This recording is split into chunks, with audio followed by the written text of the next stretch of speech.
రంగస్థలం ఇప్పటి సినీ ప్రపంచానికి మూలం. కళలు మనిషిని కదిలించగలవు అనటానికి నిరువుటద్దం నాటకరంగం.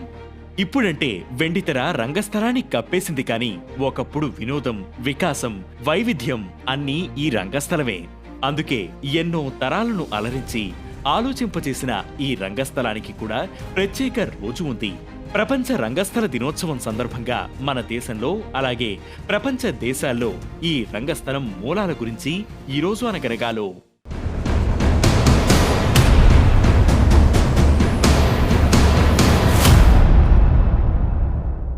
మన భారతావనిలో నాటకాలకు చాలా పురాతన మూలాలు ఉన్నాయి. ఋగ్వేదంలో ఉండే సంవాద సూక్తులు ఈ నాటకాలకు మూలమని చెబుతుంటారు. భరతముని రచించిన నాట్య శాస్త్రంలో మొదటి భాగం ఈ నాటకాల గురించే ఉంటుందట. సంస్కృతంలో రూపక అనేది ఈ జనరల్ గా నాటకాలకు వాడే పదం. ఈ రూపకనే వివిధ భాగాలుగా విభజించారు. నాటక్, ప్రకరణ, భాన, ప్రహన్న, ధిమ, వ్యయోగ, సంవకర, విత్తి, అంక, ఇహమృగ అనే భాగాలు ఉన్నాయి. ఇక ఉపరూపకాల్లో మరో 18 పాఠాలు ఉండేవట. వాటిలో నాటక, సత్తక, త్రోటక అనేవి ముఖ్యమైనవి. అందుకే భరతమునిని మన భారతీయ నాట్యరంగానికి పితామహుడిగా పరిగణిస్తారు. రికార్డుల లెక్కన చూస్తే భాసుడు తొలితరం సంస్కృతంగా నాటిక రచయితగా ప్రసిద్ధి చెందారు. స్వప్నవసదత్త, ప్రతిజ్ఞా యుగంధరాయన, మధ్యమవయోగ, కర్ణభార, ప్రతిమా నాటకం మొదలైన ఎన్నో రచనలు చేశారు. భాసుడు క్రీస్తుపూర్వం సుమారు 4 లేదా 5వ శతాబ్దానికి చెందినవాడిగా చరిత్రకారులు చెబుతుంటారు.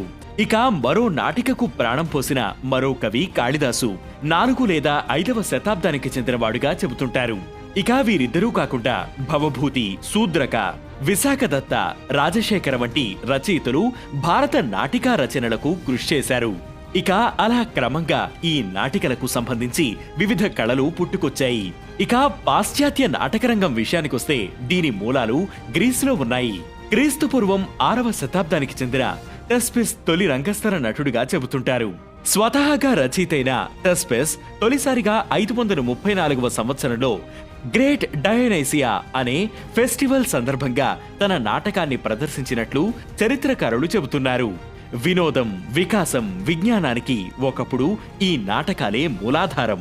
మనిషిని ఆలోచింపజేసే శక్తిగల ఈ రంగస్థలానికి ఇప్పుడు నీలి నీడలు కమ్ముకోవడం దురదృష్టకరం.